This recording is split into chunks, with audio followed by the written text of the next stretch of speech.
Come on in, everyone. Come on in because we are here for Married at First Sight, Season 17, Episode 17. And this episode is called Crash and Bond. We call it Married at First Sight, but maybe we ought to call it Married at First Sight and Divorced at Second Sight, because it looks like Chloe and Michael ain't going to make it, y'all. And let me tell you something. Y'all was right. All you people who called it from day one and said Chloe was fake, I'm on your camp now. I'm with you.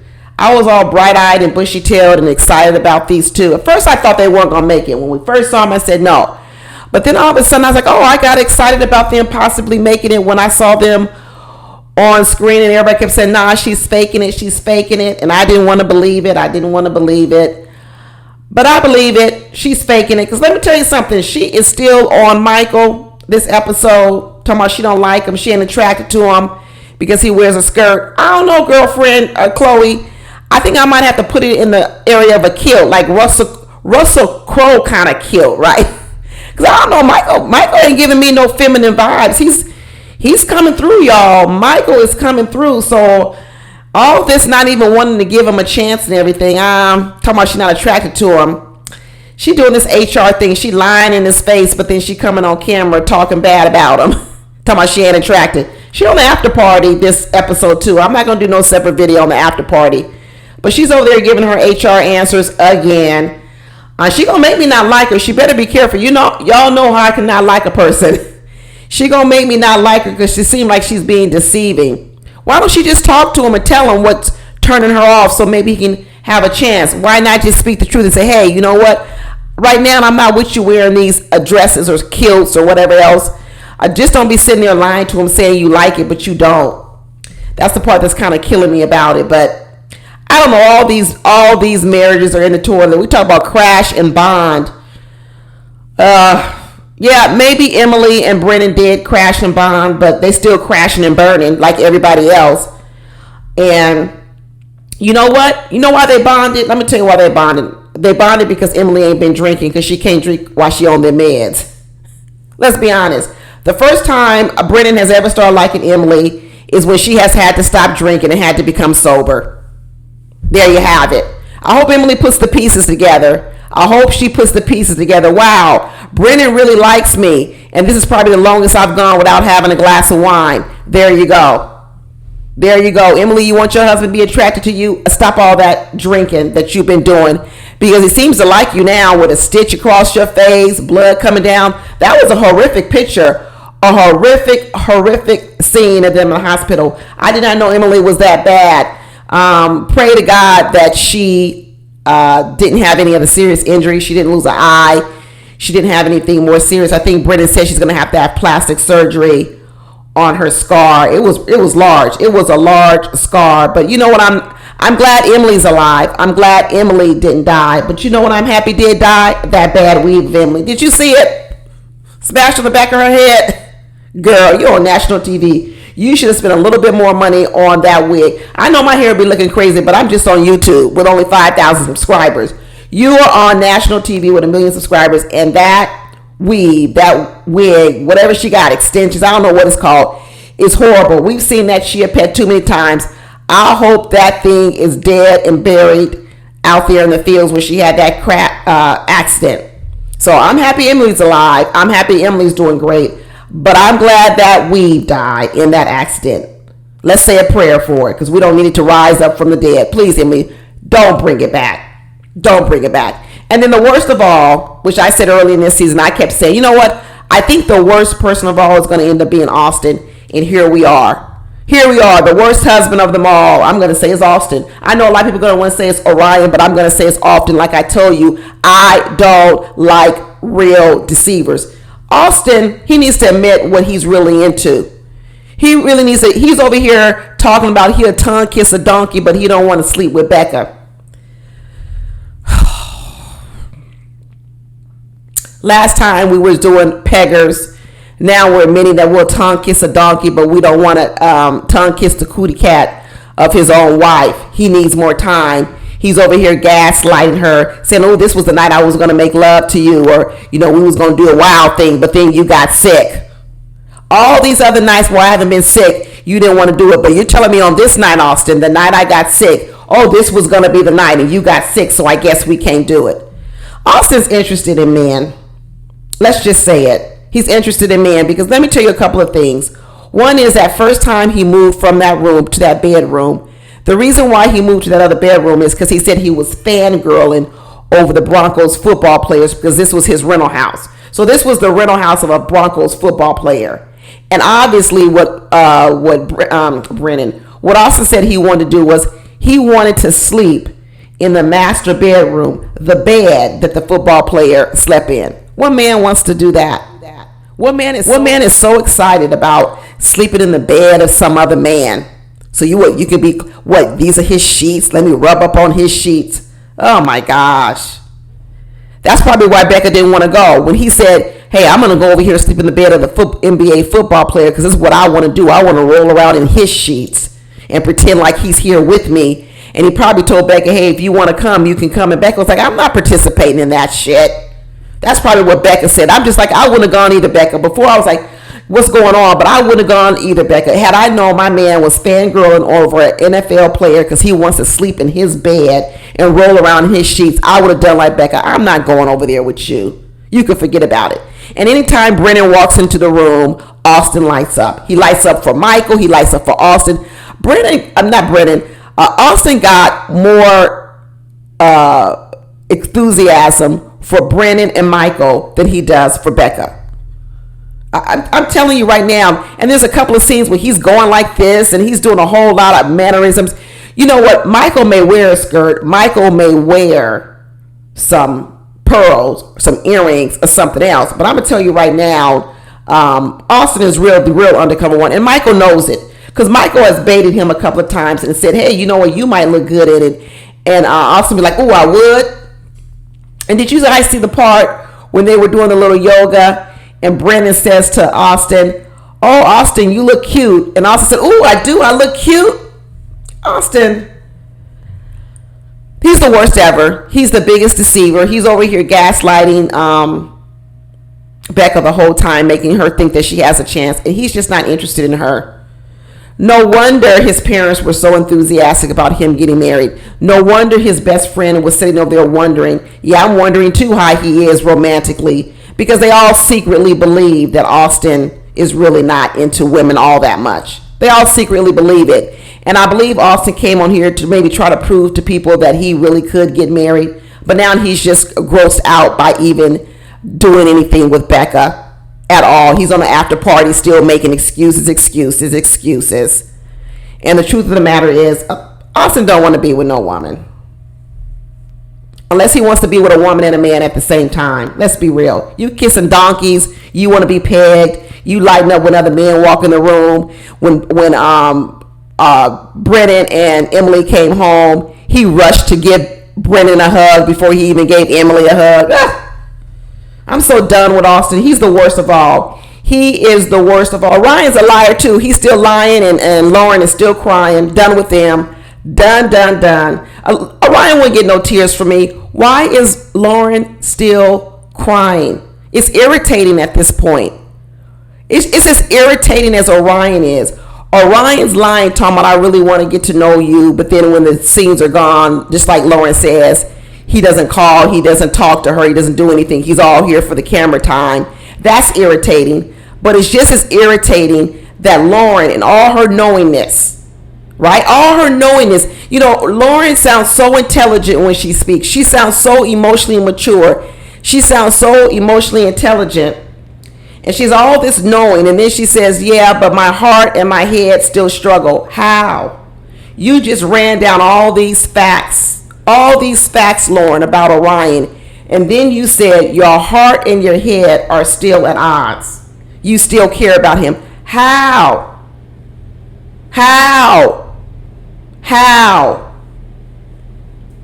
There's two things going on, Lauren. Either you're lying to us and you're acting too, or you're not as healed as you say you are. It can only be two things. Pick one. I don't even care which one you pick at this time because there's so many liars on this show and there's so many unhealed people on this show. At this point in time, I don't care which one Lauren picks. She's either going to pick that she's a liar or that she's unhealed, because there's no way you can be this emotionally intelligent, run down, read Orion like she does, be so articulate and being able to express her feelings and also what she sees and what she feels, but then have this big tug of war between your heart and your head.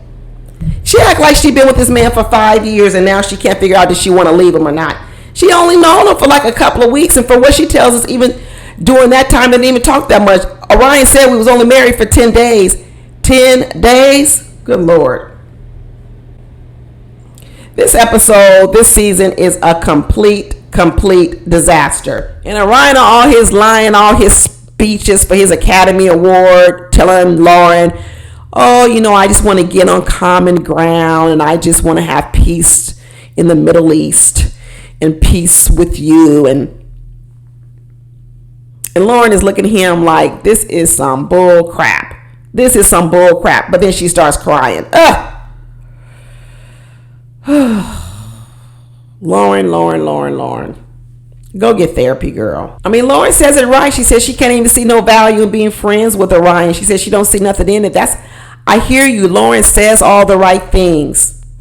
And this was another thing I hit on the head very early on. Lauren has always said the right things.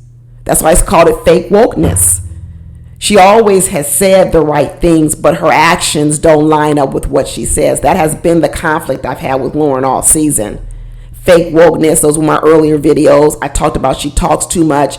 She talks like she's so highly intelligent. She doesn't have the follow through on what she says. That bothers me. Lauren knows she's intelligent. She's articulate. She knows everything to say, but she really can't deliver on any of her words. None of them. They're just empty words. When a person can't deliver on their words, it's emptiness. It's no different from Orion. Orion's words are empty too. They're both empty words. They both talk a good game, but they both don't do anything they say. Lauren is over here accusing Orion of not following through on what he says, but she's no different. She lines up the reasons why they shouldn't be together, how he's a horrible person, the bad things he's done to her, but she doesn't follow through on any of her words. Neither does Orion. Orion talks about how he wants to get to know her, build this, build friendship, build bonds, but then afterwards he doesn't do anything to back up those words. They're two peas in a pod, but what they both do is they both look at each other like they're superior to each other. They compete with each other. I said that from the very, very beginning. That was the problem in their marriage. They both want to be the most woke. They both want to be the most enlightened, but yet neither one of them follows through on any of their enlightenment. It's so irritating. But Emily, we're happy for you. We're happy you only need stitches. We're happy you didn't get a concussion. All those good things. And we're happy that Brennan is paying you more attention. But he's still over here singing the same old song. He's talking about how it's been a bumpy road, but he realizes how much he really cares for Emily. Maybe Emily can be, sometimes when you almost reach death, they say it's kind of like being born again. You know what I mean? Like sometimes people say when you come so close to death, I've heard people say this, they wake up with a new, fresh perspective on life, let you know what things are important. It's almost like they begin anew. It's almost like they're born again. So maybe by having this near-death experience with Emily, Brennan will think of Emily as born again. Maybe a born again version. Maybe born again and give up alcohol. Maybe she can recover and say, you know what? This has brought a new perspective in life, and I'm going to go through a metamorphosis, and I'm going to renew my vagina, and then I'm going to cleanse my body of all alcohol, and I'm going to not stop drinking. Maybe if she did those couple of things, Brennan might stay on this road he's on. Because I'm going to tell you, it's the first thing I noticed. I said, Brennan is happier than ever in this episode. He was doing a lot of smiling. It seemed genuine.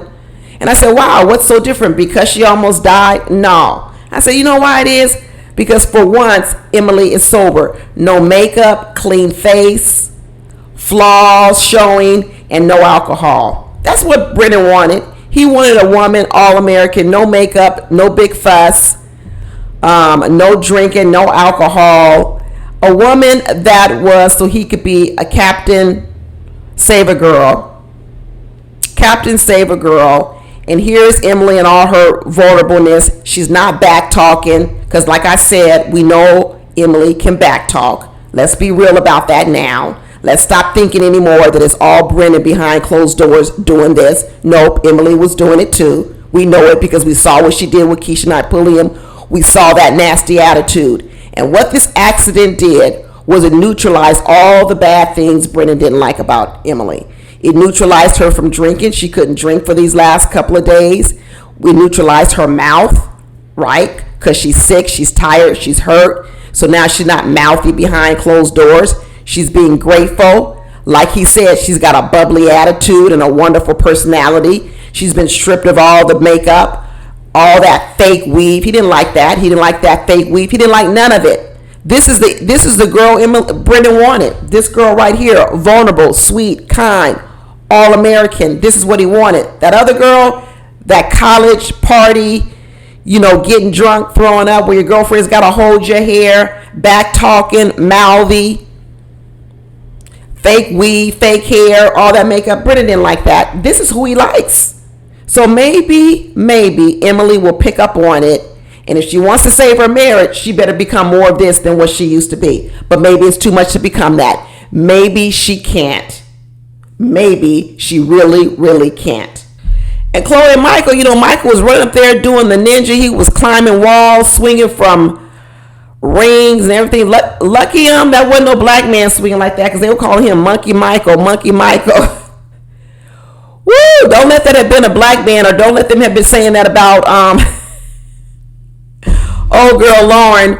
We really would have had an HR case. We talk about this is HR. This is the HR season. We really would have had a case had they been calling Lauren Monkey Lauren or somebody else on here.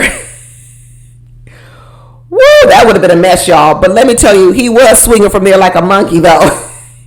He was doing the doggone thing. And Chloe over here talking about, was getting me turned on. And not enough. You didn't get turned on enough, because when he went home and soaked in that bubble bath and he was looking at you and giving you the eye and you sat on the edge and you're fully clothed, he was trying to tell you, get in this bubble bath with me. He was trying to tell you, you can get on in here and soak with me too.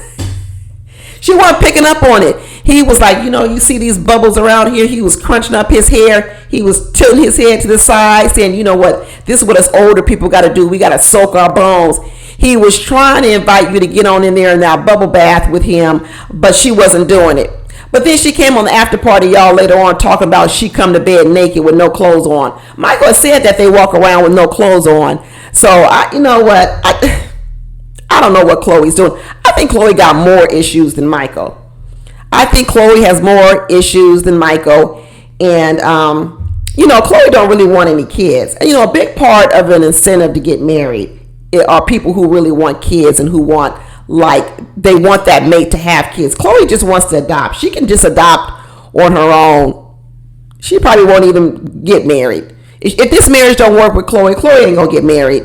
She ain't gonna get married. She's just gonna go off and do what she want to do, and then maybe she will adopt, or maybe she'll take care of a nephew or a niece or something. She'll be a Muntie or something like that. But you know what? I think this is beyond Michael. I understand the earrings, the pearl necklaces, but I'm telling you that kilt. I ain't gonna call it no skirt. That kilt reminded me of the Russell Crowe, and Russell Crowe was sexy. So, the fact that she's still so way over here with this, I'm like, I don't know, Chloe. There's a lot more going on with you. That might explain your dating history. There's a lot more going on. But I do want her just to be honest, because hey, maybe Michael be willing to let up off some stuff. Why don't you just be honest with him? Just say, hey, I think you're this. I think you're great over here. But this right here, I'm struggling with it. Maybe we could tone that down just for a little bit. Just for a little bit. Give me a chance to grow into this. We need to tone that down just for a little bit. I need to see your masculine side first, and then maybe I can embrace your feminine side. But she over here trying to be, politically correct and not talk real. She need to talk real. It's her husband. She got to talk real. Ain't no politically correct in the house with no husband and wife. That's out the door. You husband and wife. This ain't HR. Speak your mind, Chloe. Tell him. Maybe he can do something about it. But I still believe what I said. Michael can't read a room. He can't read a room. All these faces of Chloe and all this stuff. She's looking at him weird and stuff. He's still over here talking about how beautifully they align they are. I'm like, he can't read her facial expressions. He ain't reading the signs. He ain't reading the room. I like Michael. I really, really do. He has a good heart, a positive spirit. I like a lot about him, but he can't read the room. He ain't reading her right. That's for sure. He's missing all the cues. He's thinking that she's really into him, and you could tell she lukewarm. She lukewarm. Like y'all said, a lot of it is acting. A lot of it is acting. But you know who's already pointing out? Negative Claire. Claire's so negative. I mean, she's gone for being negative about her own marriage. Now she's being negative about Claire and Michael. Did you hear that part when she says, oh, yeah, they came in talking about how great the honeymoon was. And she over there talking about, yeah, the honeymoon is always nice. But we already know that don't dictate how the marriage is going to be. Girl, get over here. Go back to the city. Why is Claire even in the house? All that negative energy. Somebody need to burn some sage up in there. Burn some sage or something. I don't know. Pray over the house. Walk around the house 7 times. Do something. Do something. They over here, Lauren over here invited the people to do the yoga and the chakra and all this other kind of stuff. Maybe they should have burned some sage. Cast out them negative demons Claire be bringing around. They were trying to get positive thoughts. They should have honed in on, they should have made Claire sit in the front. Was Claire in the front row or was she in the back row? She needed to be in the front row. Talking about trying to cast bad thoughts out of your head and positivity. She needed to do that twice. She needed to come back for a second session. Because now she over here being negative about other people's marriages. Ugh. I hope she sees herself this season on TV and makes some corrections. But did y'all see them previews with Cameron talking about if Claire says yes, he's going to say yes? I'm so done with all these liars. Why are they lying like this, y'all? What's going on? I know they get extra money for filming more. I know they get extra money for saying yes. But the lying, they selling their souls. It's almost like they selling their souls for this little check. Cameron, go back and lay down in that hospital bed. Don't come back, Cameron. But obviously he's coming back. He's coming back. But yeah, maybe Chloe will give Michael a chance. You know, she'll be here talking about his clothes, the way he dressed. But Chloe, I got to tell you something. You don't dress all that great either. That little shirt you had on looked like something you pick up in a gift store. I don't know. Maybe that's Colorado style. Maybe that's Colorado style. You know, Lauren was talking about on the after party, talking about there's a term called Colorado casual. Really, it's just crazy dress. Because, you know, instead of Michael borrowing clothes from Chloe might need to borrow some clothes from Michael because she looked good on the after party, though. She looks very pretty on the after party, but her everyday attire ain't nothing to write home about. So, Chloe, I don't think you got to worry about Michael being in your closet too much because I don't even think he like your fashion choices because that little thing you had on with the orange with the trees all over it, that looked like something. You ever go somewhere, you out on a trip, and you forgot to bring a jacket, and you're like, oh, it's getting cold. And like, yeah, but I forgot my jacket. So you said, let's go in this gift store and just pick up a jacket or a shirt real quick to put on so that I won't be cold. And you go in the gift store, and you're in Colorado, and it's that orange shirt with trees all over it. And that's all you can do. You just got to buy it because you say, I'm cold. I just got to buy it. That's what that looked like, Chloe. That looked like an emergency shirt, but you wearing it for real. Girl, don't be talking about nobody else's fashion when your fashion's jacked up too. She need to stop with that. But Becca's over here crying over Austin, crying. I just want to be loved. I want to be, why are you begging for this man? This man has just told everybody that he tongue kissed a donkey. That's how low you are down, Becca. He tongue kissed a donkey. He'd rather be poked in the booty in this peggers thing, and he can't do nothing with you. And the story is being told over and over again. Even Lauren told you that anytime that they're so-called make it out for real, not just these little pecks, y'all. See, these pecks Austin can do easily. But when they really start making out, he gets grossed out and he pushes her away. That's what he does. He gets grossed out and he pushes her away. That's what he does. He ain't interested. And Becca over here talking about, I just need some flirting. Well, put a donkey head on your head. Go get one of them Halloween things and put the donkey thing over your head, and then he'll flirt with you. I don't know what to tell you, Becca. Why are you crying over him? Why are you crying over him? My first instincts about this whole show were completely right, that none of the men wanted the women. None of them wanted the women. My very early episodes, None of the men wanted the women. The women were all being rejected. This is why all the women are wearing pink. Solidarity. We're the rejected women. And the thing about it is they don't know how to let go. They don't know how to let go. And Becca looks pitiful. Pitiful, pitiful, pitiful. Why is she doing this? Groveling after this man. Crying. Talking about, I flirt with me. I want to be wanted. Ugh.